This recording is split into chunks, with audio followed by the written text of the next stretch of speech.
누가복음 23장 33절부터 38절까지 하나님의 말씀을 봉독합니다. 조용히 경청하시기 바랍니다. 해골이라 하는 곳에 이르러 거기서 예수를 십자가에 못 박고 두 행악자도 그렇게 하니 하나는 우편에 하나는 좌편에 있더라. 이에 예수께서 이르시되 아버지 저들을 사하여 주옵소서.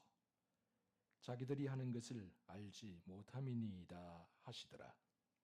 그들이 그의 옷을 나누어 제비 뽑을새 백성은 서서 구경하는데 관리들은 비웃어 이르되 저가 남을 구원하였으니 만일 하나님이 택하신 자 그리스도이면 자신도 구원할지어다 하고 군인들도 희롱하면서 나와 신포도주를 주며 이르되 내가 만일 유대인의 왕이면 내가 너를 구원하라 하더라.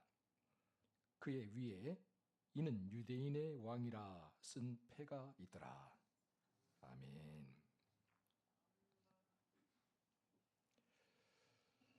할렐루야. 사랑하는 성도 여러분, 오늘 우리는 고난 주간 그 문턱에 서 있습니다.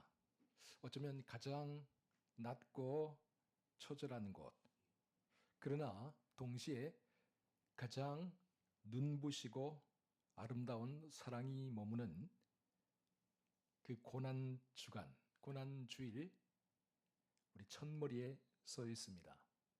이 고난 주간에 이제 우리가 골고다 언덕으로 한번 올라가 보려고 합니다. 그리고 그곳에서 골고다 언덕 십자가 위에서 우리 주님이 남기신 짧은 7마디의 말씀, 가상 7언을 우리가 묵상해 보면서 은혜를 나누려고 합니다. 가상 7언은 죽음의 공포를 이겨내신 주님의 사랑의 진액과 같고요. 또 우리의 삶을 송두리째 바꿀 수 있는 주님의 마지막 유언과도 같은 그런 말씀들입니다. 오늘 우리는 주님이 십자가에서 남기신 7마디 말씀 가상 7언 중에서 첫 번째 말씀 살펴보려고 합니다.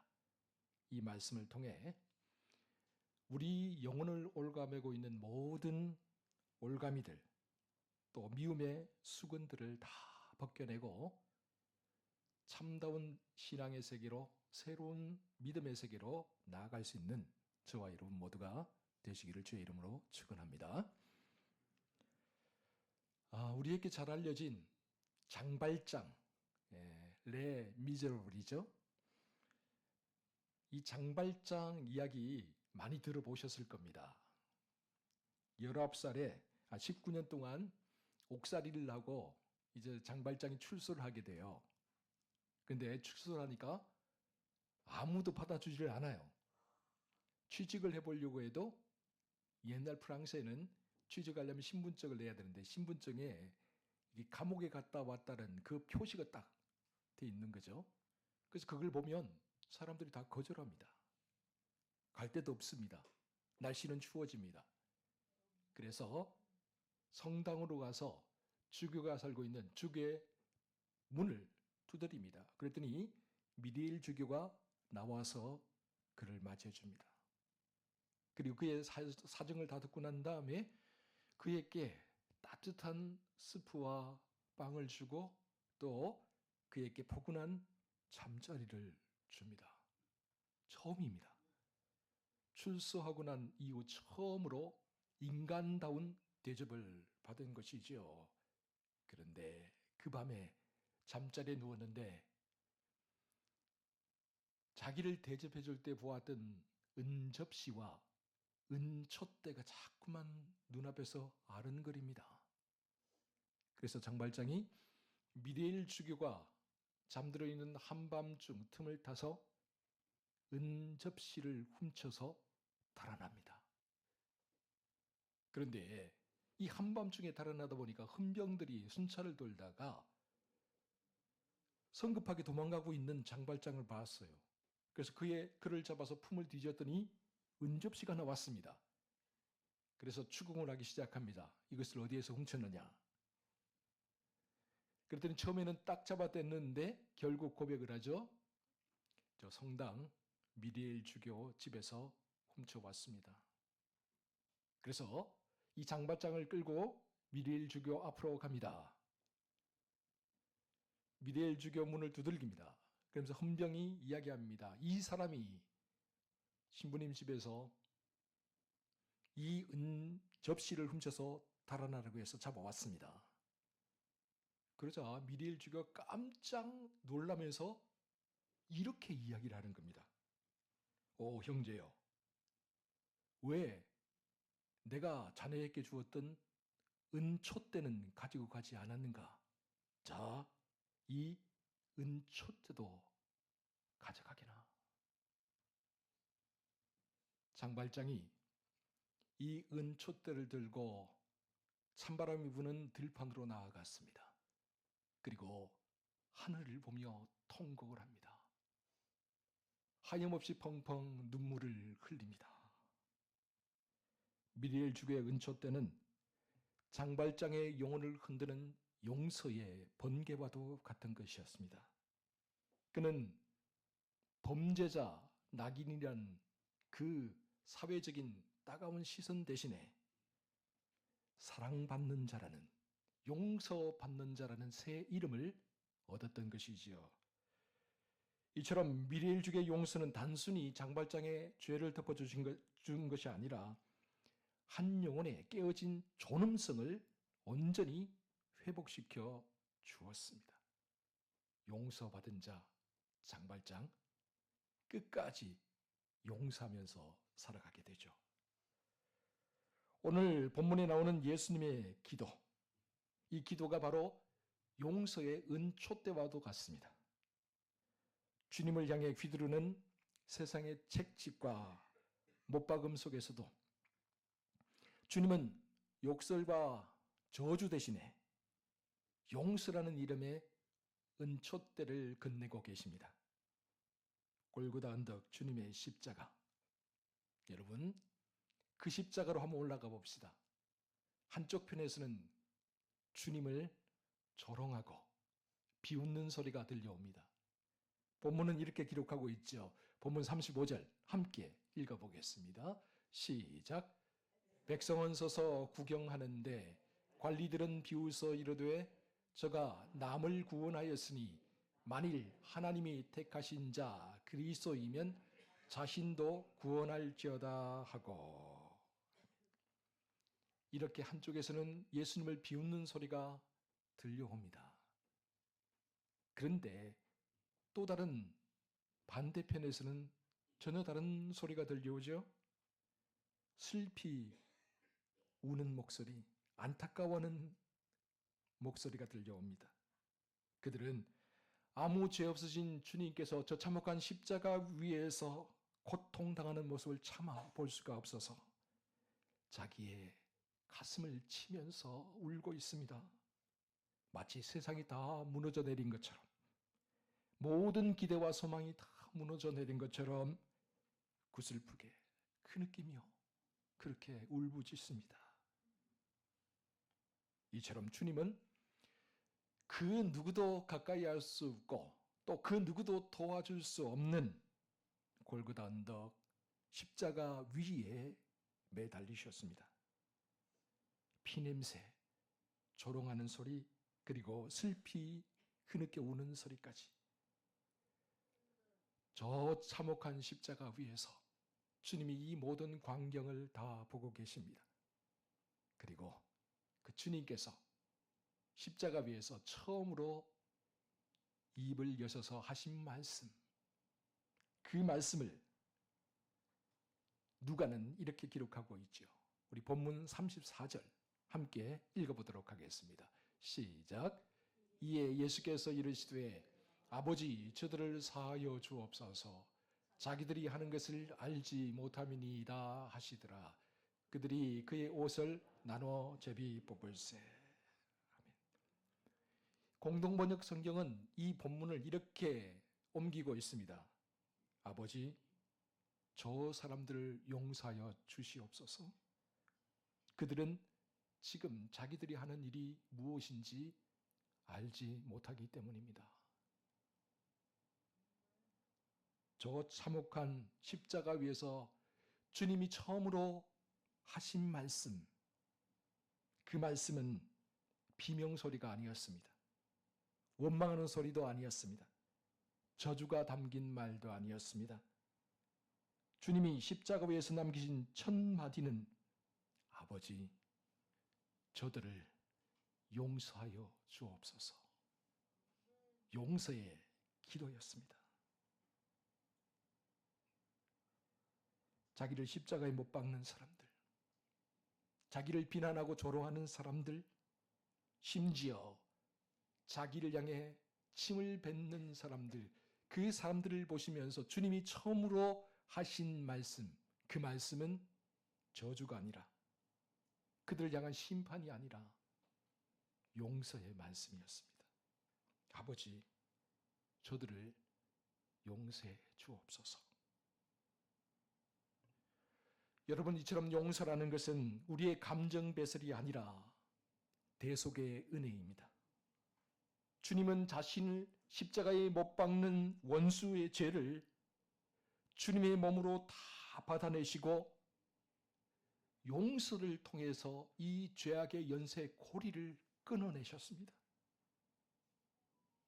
이처럼 용서라는 것은 악의 흐름을 나의 온몸으로 막아서 멈추게 하는 것입니다. 여러분, 그렇기 때문에 용서는 거룩한 결단이어야 합니다. 그렇다면 우리가 어떤 마음을 가져야 용서할 수 있을까요? 주님 계속해서 말씀해 주셨죠? 그들은 지금 자기들이 하는 일이 무엇인지 알지 못하기 때문입니다. 이 말씀은 십자가에 못 박는 저들, 가해자들의 행동이, 그들의 죄가 가볍다는 말씀이 결코 아닙니다.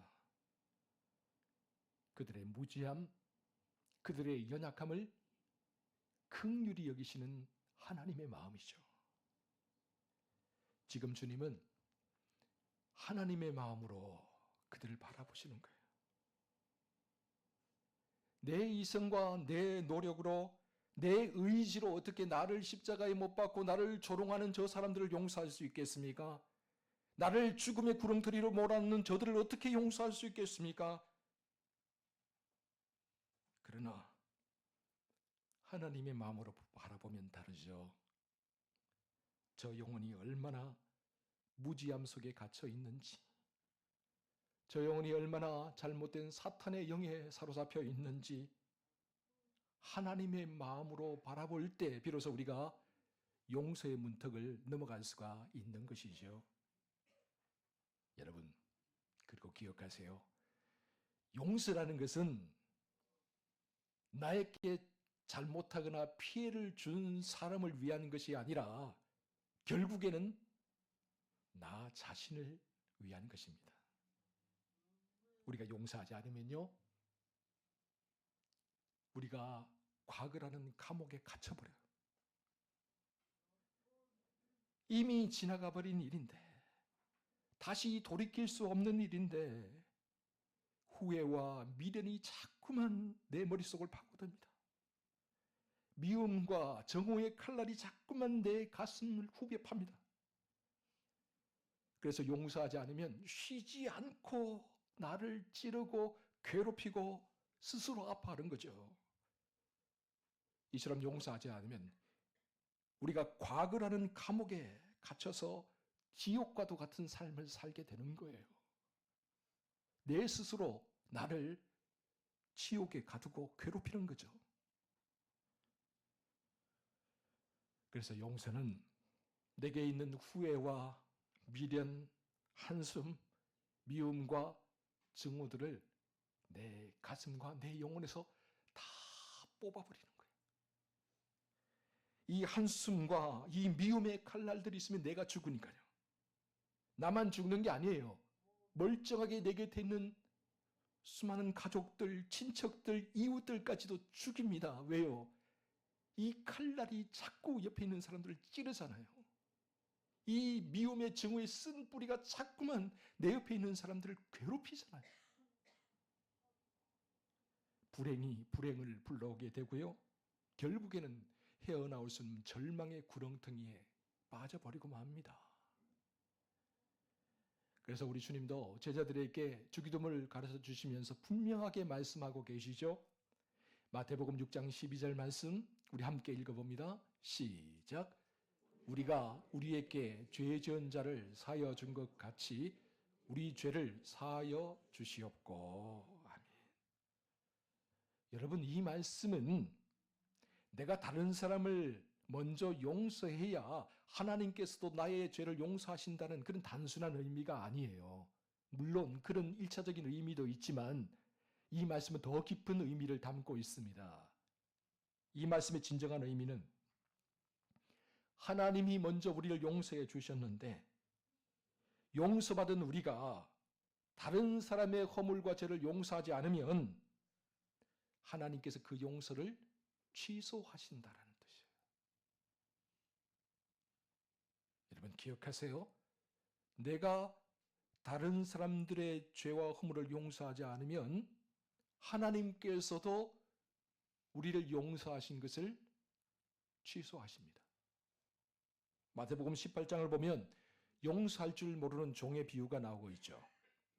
어떤 임금이 1만 달란트 빚진 사람의 빚을 탕감해 주었어요.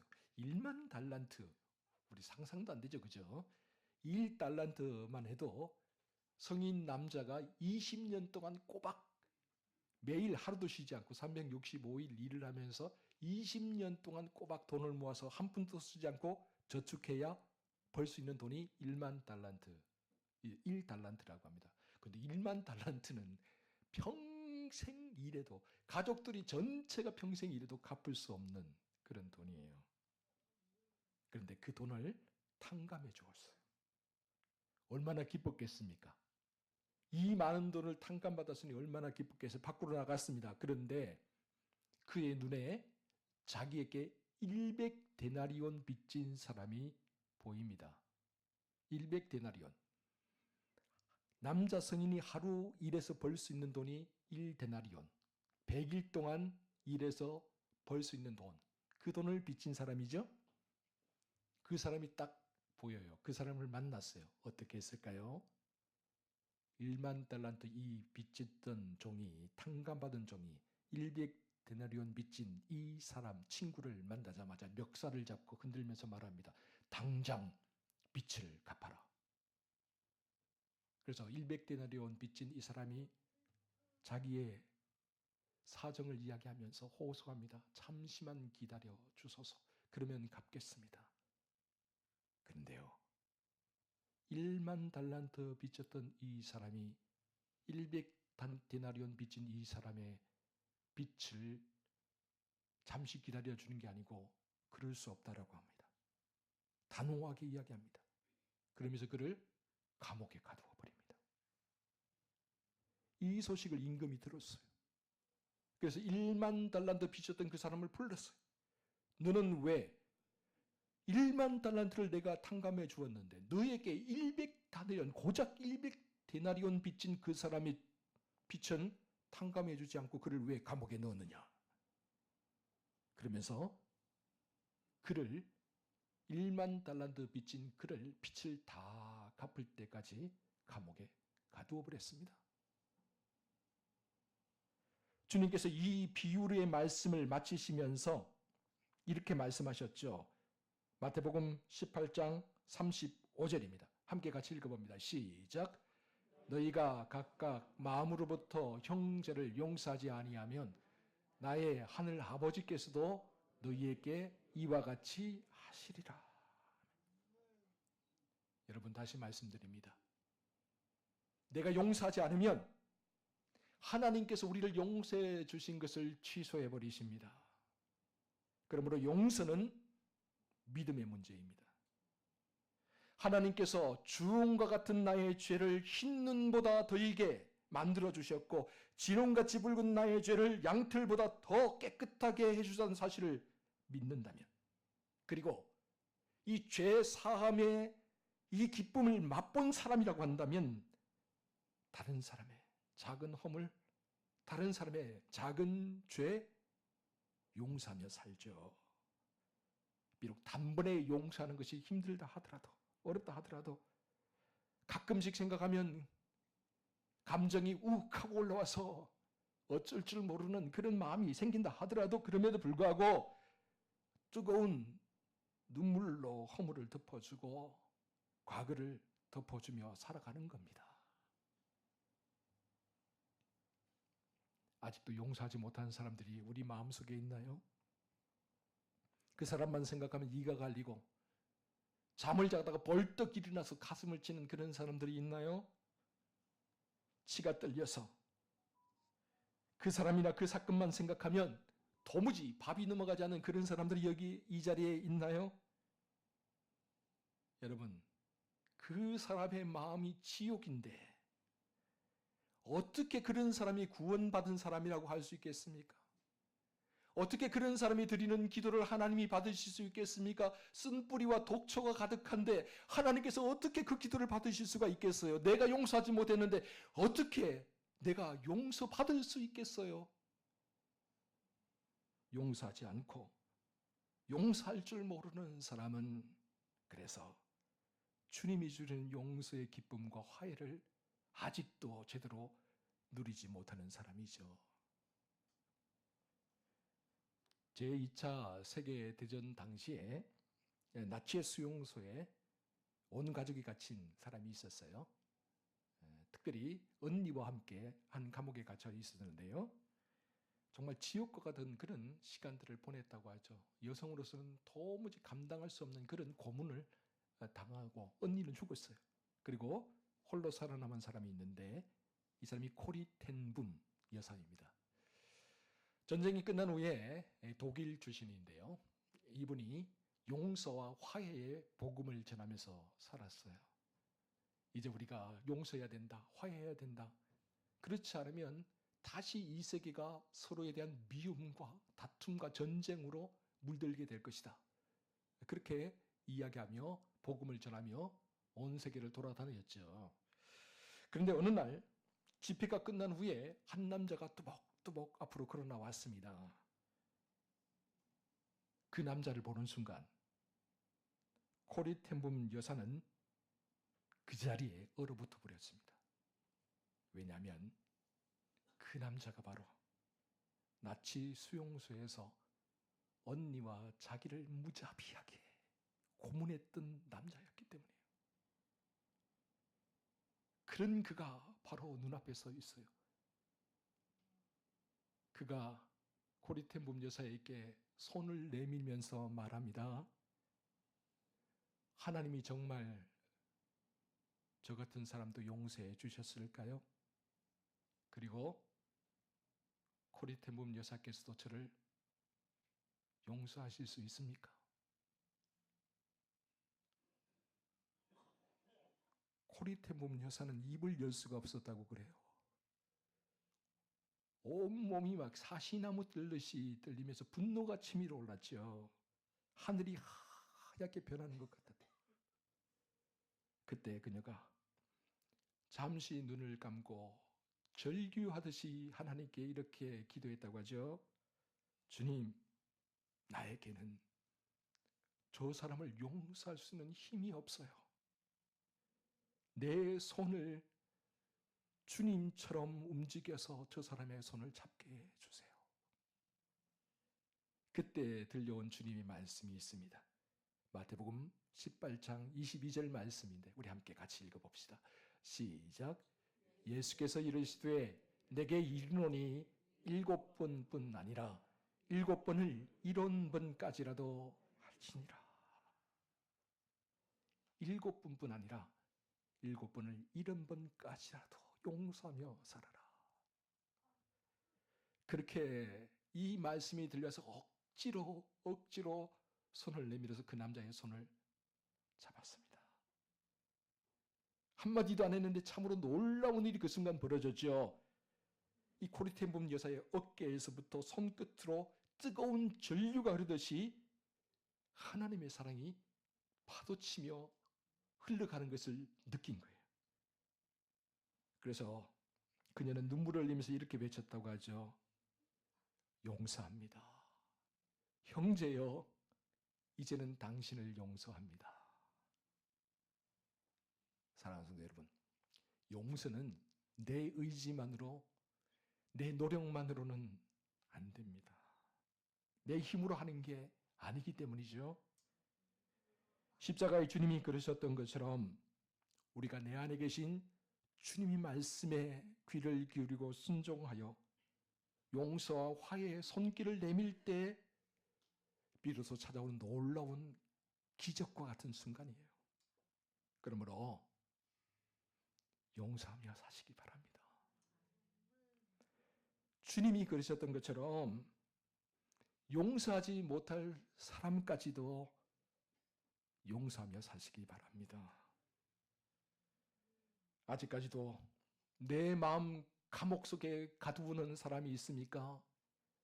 아직도 떨쳐버리지 못한 그런 사건들이 아직도 남아 있습니까? 이제는 다 풀어버리세요. 주 예수 그리스도의 이름으로 다 풀어버리세요. 주님 십자가에서 말씀하시죠. 아버지, 저들을 용서하여 주옵소서. 저들은 지금 자기들이 하는 일이 무엇인지 알지 못하기 때문입니다. 70번까지, 7번씩 70번까지라도 용서하며 살아가는 저와 여러분 모두가 될 수 있기를 주의 이름으로 축원드립니다. 아멘. 함께 기도합니다. 사랑하는 주님, 우리는 늘 입술로는 사랑을 말하지만, 용서를 말하지만 가슴 한편에는 미움의 가시를 품고 살아갑니다. 나에게 상처를 준 사람의 얼굴을 떠올릴 때마다 심장이 떨리고 억울하고 분통이 터져서 잠잠을 설치는 우리의 연약함, 우리의 어리석음을 주님은 잘 알고 계십니다. 오늘 십자가 위에서 아버지, 저들을 용서하여 주옵소서라고 외치시는 주님의 음성을 듣습니다. 주님, 도저히 용서할 수 없는 사람이라고 할지라도 이제 주님의 십자가 아래 내려놓게 하여 주옵소서. 내 힘으로는 그 사람의 손을 잡을 수 없사오니 주님의 손을 빌려 주옵소서. 내 의지로는 화해할 수도 사랑할 수도 없사오니 성령의 마음을 우리 안에 부어 주옵소서. 우리가 용서할 때 우리 영혼의 빗장이 풀리는 기적을 맛볼 수 있습니다. 과거라는 감옥에서 걸어나와 주님이 주시는 자유와 평화의 들판에서 마음껏 울부짖을 수 있습니다. 이번 고난주간에 우리가 누군가에게 내민 화해와 용서의 손길이 주님을 기쁘시게 하는 가장 아름다운 예물이 되게 하여 주시옵소서. 이 모든 말씀을 우리 구주 예수 그리스도의 이름으로 기도합니다.